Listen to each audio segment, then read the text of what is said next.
Hello, everyone, and welcome to another episode of UBS Trending. I'm Anthony Pastore. Thanks for being here. So in addition to your salary, you may be eligible for a variety of different work benefits, which could include health insurance, equity awards, and, specific to today's topic, retirement savings plans through your employer. We'll provide some thoughts on different options, various 401k plans, and some important steps that you can take to start your retirement savings today. And we're going to discuss that right now with my colleagues from the Chief Investment Office, Justin Waring and Ainsley Carbone. Always great to have both of you here and having these really in-depth and important discussions. So Justin and Ainsley, welcome. Ainsley, let me start off with you. Good to see you, by the way. Good to see you. A lot of folks out there who get benefits through their employer actually get great retirement savings benefit plan options. So what options might be available to someone when it comes to saving through their work benefits? Because again, as we talked about in a previous episode on healthcare, there are lots of different options depending on your employer, depending on the company size, et cetera. Yes, exactly. There are so many different types of retirement savings accounts that could be available to you. But for this discussion today, I'm just going to be talking about the tax treatments, the different tax treatments of traditional 401ks, Roth 401ks, and health savings accounts, or HSAs. So looking at the screen here, you can see for traditional 401k, that's when you're making a contribution with pre-tax dollars to your 401k. So it comes out of your paycheck before taxes are taken out. This will therefore then reduce your taxable income for the year. When the assets are in there and growing over time, the investment growth becomes tax deferred. And then when you take it out in retirement, what happens is it's treated as ordinary income. So it's taxed as ordinary income. So with that type of account, you have two tax advantages. It's the pre-tax contributions and the tax deferred investment growth. When it comes to a Roth 401k, there's no tax benefit up front. The contributions are made with after-tax dollars, so it does not reduce your taxable income for that current calendar year. But the investment earnings grow tax-free, which is a major benefit. And then when you take the money out in retirement, as long as it's been in there for at least 5 years and you're over age 59 and a half, when you take that money out of the Roth account in retirement, then it is tax-free. So you do not have to pay taxes on the growth of the investments there. And then the third account here, typically we don't see that. People don't think of it as a retirement savings account, but health savings accounts do allow you to keep the money in there over the amount of your lifetime. Mm-hmm. So we do see that as a retirement savings vehicle. So with health savings accounts, it's really unique in that they have a triple tax advantage. So pre-tax contributions, investments grow tax-free, and then distributions that are taken for qualified medical expenses do come out tax-free as well. So you might not have all of these options available to you, but the most important thing to do is to figure out what options you do have available to you. From there, you have to figure out what the tax treatment is going to be on the contributions that you make to the account and the distributions that you take from that account. Mm-hmm. There's so many statistics out there as well that show that a lot of people who have access to these types of vehicles through their employers are not taking advantage of it for various reasons, of course. But my gosh, I remember when I was a younger employee, somebody said, max out your 401k. I said, I can't do that. That's crazy. I have to pay rent. I have to pay bills. But later down the line, I'm glad that I started to take that person's advice, because all of a sudden you look at your account and you realize the growth there, and you don't want to miss out on any opportunity to save for the later years of your life, right, if you need anything. So this is a great discussion to have, Ainsley. Thank you. So Justin, let me bring you in. When it comes to funding these retirement accounts, one of the biggest questions is whether to contribute to, as Ainsley kind of went through the specific differences, a traditional 401k or the Roth 401k. So maybe you can walk us through how that decision might be made by an individual. Yeah, absolutely. This is a really popular question, and it's actually a lot easier than it seems. So a traditional IRA or a 401k is essentially giving you the chance to earn income today, but pay taxes later when you withdraw the funds in retirement. This is a really powerful tool because it lets us move taxable income into years where we might have a lower tax bracket, or where tax rates might be lower for us. And that is a real opportunity for us.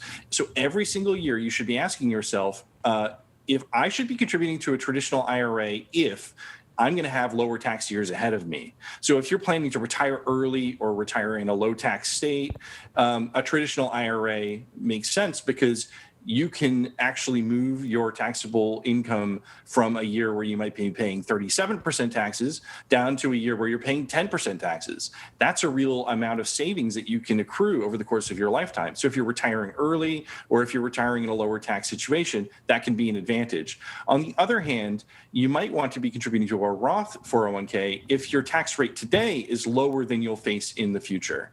And so if you're not making very much money right now, or if you expect to earn more or have higher taxes in the future, then those are reasons to contribute to a Roth 401k or a Roth IRA account.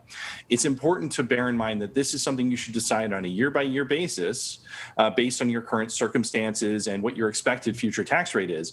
But it's also great over the course of your career to be building up diversification, to be adding to both types of accounts, both traditional and Roth accounts, because that will give you optionality later in life to adjust how much taxable income you have in retirement. Because the funds you take out of your 401k and your IRA that are traditional, that's going to be taxable income in retirement.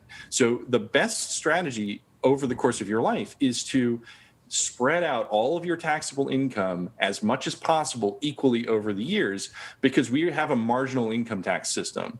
And so the more you make in a given year, it ramps up, another step of higher tax rates. So if you can keep all of your taxable income across your life at a lower tax bracket, you can significantly reduce the cost of funding your retirement savings. Yeah, and it's good also, Justin, that you pointed out that if someone, of course, if you realize that your situation might be changing, or your lifestyle, or whatever the case may be, where you live, where you're going to be living, you can change from investing in a traditional 401k then to a Roth 401k. So that's really good for folks to know, and I'm glad you mentioned that. Terrific. Thanks, Justin. So Ainsley, here's the other question. We talked about HSAs. You briefly mentioned that. And in our other discussion on healthcare, which HSAs are a huge part of that, healthcare savings account, someone might ask the question, well, should I just save for retirement in an HSA versus a 401k? What's the right thing to do here?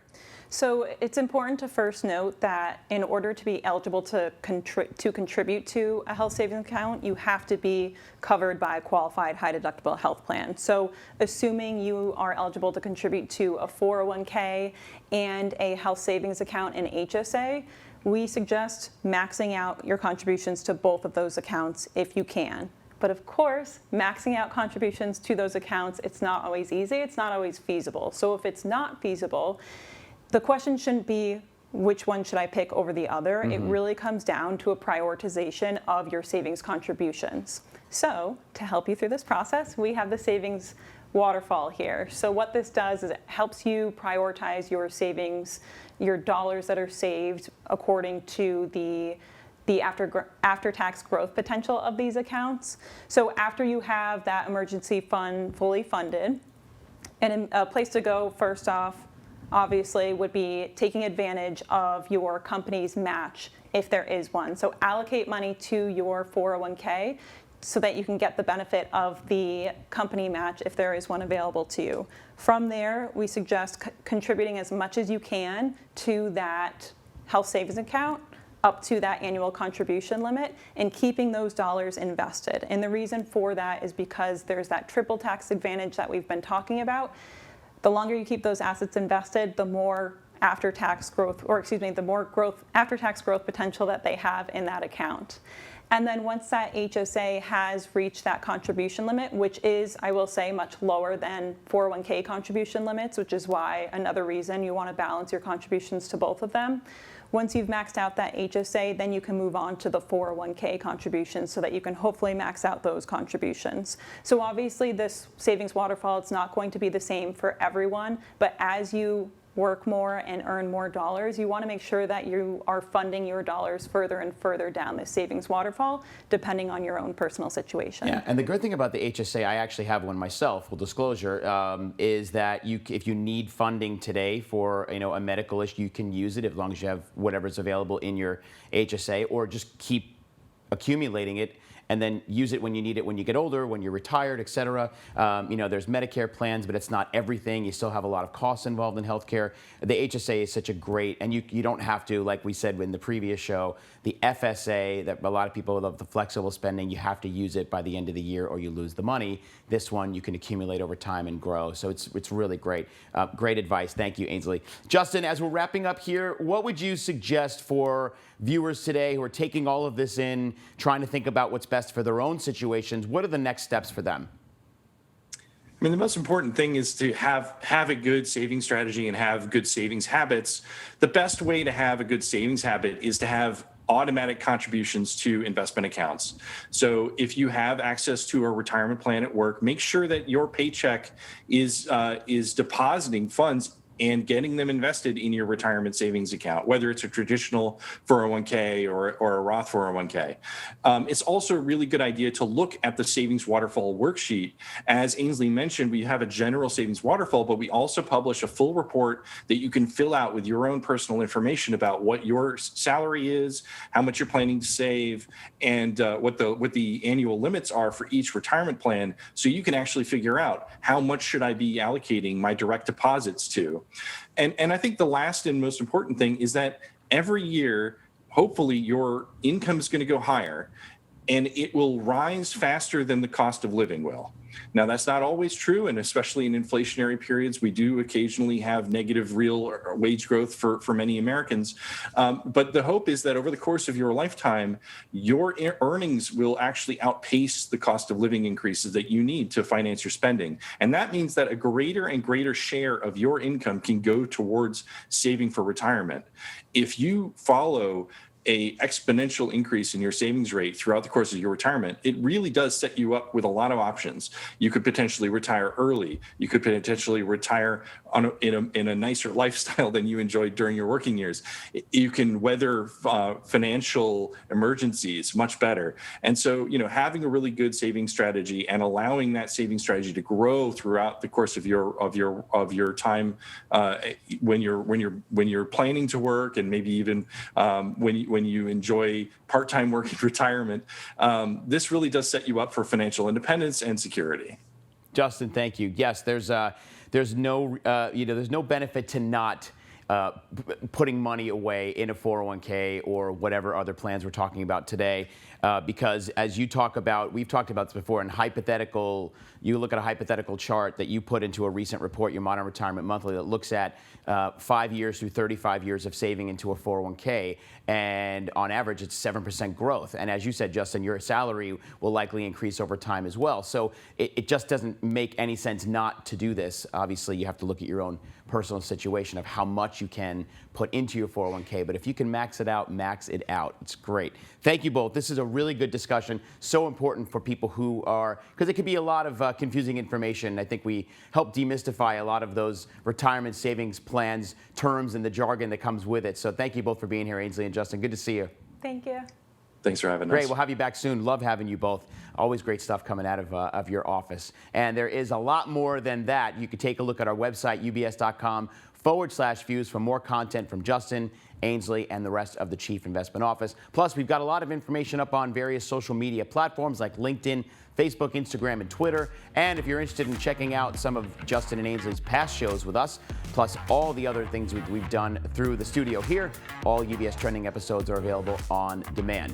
And if you have any questions about your own portfolio, make sure to speak with a financial advisor. Until next time, I'm Anthony Pastore. We hope you have a great day, everybody, and remember to keep your eyes on what's trending. We'll see you soon.